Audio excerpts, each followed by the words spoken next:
नमस्कार। आज के इस एक्सप्लेनर में सीधे मुद्दे पर आते हैं। महाराष्ट्र में एक बहुत बड़ा कानूनी बदलाव होने जा रहा है, जिसे डिकोड करना बेहद ज़रूरी है। पब्लिक हेल्थ और क्राइम का ये एक ऐसा कॉम्बिनेशन है जो हम सबके लिए जानना अहम है।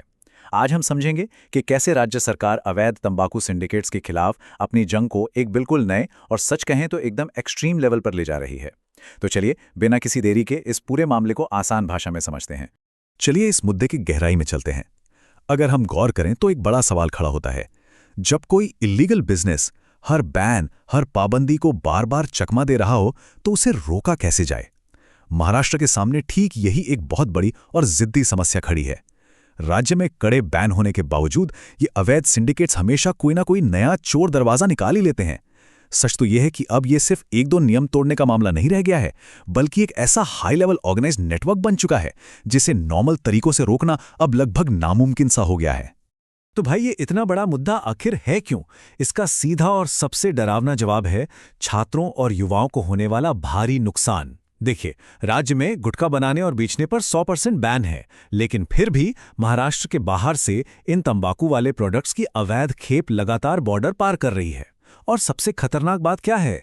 इसका सीधा शिकार बन रही है हमारी यंग जनरेशन, स्कूल कॉलेज के स्टूडेंट्स। ये कोई मामूली बिजनेस वायोलेशन नहीं है, ये एक सीधा सीधा पब्लिक हेल्थ क्राइसिस है जो हमारी आने वाली पीढ़ी की नींव खोखली कर रहा है। अब यहाँ ये जानना बहुत दिलचस्प है कि हम असल में किन चीज़ों की बात कर रहे हैं। इन बैन किए गए प्रोडक्ट्स की लिस्ट में शामिल हैं गुटखा, पान मसाला, सुगंधित तंबाकू, सुपारी, खर्रा और मावा।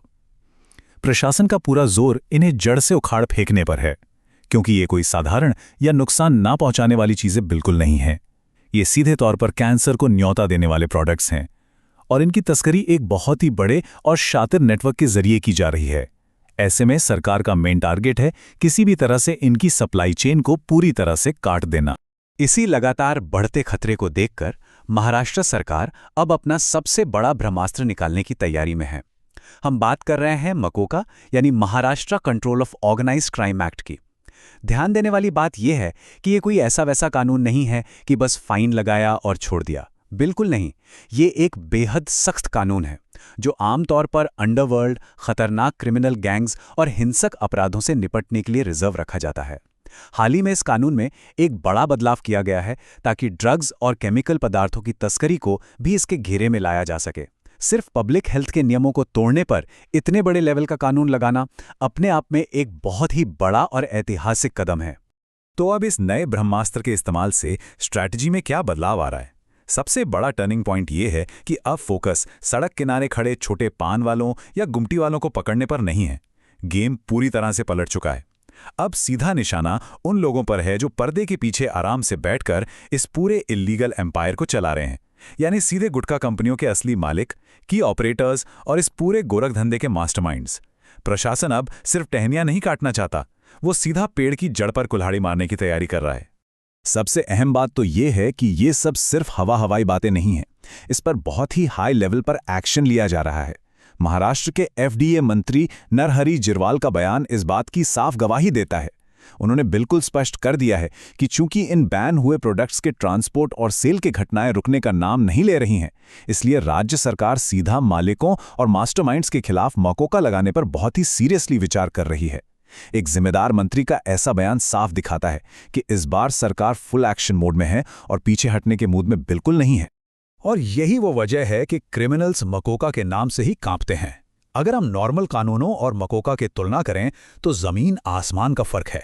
मकोका लग गया तो समझ लीजिए जमानत मिलना लगभग नामुमकिन है। शर्तें बेहद सख्त होती हैं। दूसरी बात, पुलिस को इन्वेस्टिगेशन करने और चार्जशीट फाइल करने के लिए आम कानूनों से कहीं ज्यादा टाइम मिल जाता है। और सबसे बड़ा गेम चेंजर पॉइंट, पुलिस के सामने दिया गया कबूलनामा या कन्फेशन सीधे कोर्ट में सबूत के तौर पर मान लिया जाता है, जो नॉर्मल क्रिमिनल लॉ में नहीं होता।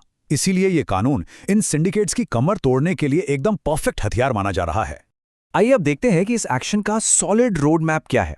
हाल ही में राज्य सचिवालय में हुई हाई लेवल मीटिंग में एक बिल्कुल क्लियर 3 स्टेप वाली स्ट्रैटेजी तैयार की गई है। पहला स्टेप, कानून और न्यायपालिका विभाग को एक प्रपोजल भेजना ताकि ये लीगल गाइडेंस मिल सके कि क्या वाकई इस धंधे में शामिल लोगों पर मकोका लगाया जा सकता है। दूसरा स्टेप, जैसे ही ग्रीन सिग्नल मिले सीधा मास्टरमाइंड्स को मकोका के तहत धर दबोचना। और तीसरा स्टेप, सिर्फ डंडा ही नहीं चलाना है बल्कि अलग अलग विभागों के जरिए हर जिले में इन कैंसर फैलाने वाले प्रोडक्ट्स के खिलाफ एक बहुत बड़ा और असरदार अवेयरनेस कैंपेन भी चलाना है। तो इस पूरे डीप डाइव के बाद हम सबके सामने एक बहुत ही बड़ा सवाल आके खड़ा हो जाता है। क्या तंबाकू की तस्करी को एक हिंसक ऑर्गेनाइज्ड क्राइम की तरह ट्रीट करने से वाकई इस ब्लैक मार्केट का हमेशा हमेशा के लिए दी एंड हो जाएगा? ये सच में सोचने वाली बात है कि एक पब्लिक हेल्थ क्राइसिस को सॉल्व करने के लिए सबसे हार्डकोर क्रिमिनल लॉ का इस्तेमाल करना कितना कामयाब साबित होगा। क्या मकोका का ये खौफ इन अवैध सिंडिकेट्स पर ब्रेक लगा पाएगा? ये देखना सचमुच बेहद दिलचस्प होगा। आज के इस एक्सप्लेनर में साथ जुड़ने के लिए बहुत बहुत धन्यवाद। ये आखिरी सवाल अपने पीछे कई विचार छोड़ जाता है जिस पर गौर करना हम सब के लिए जरूरी है।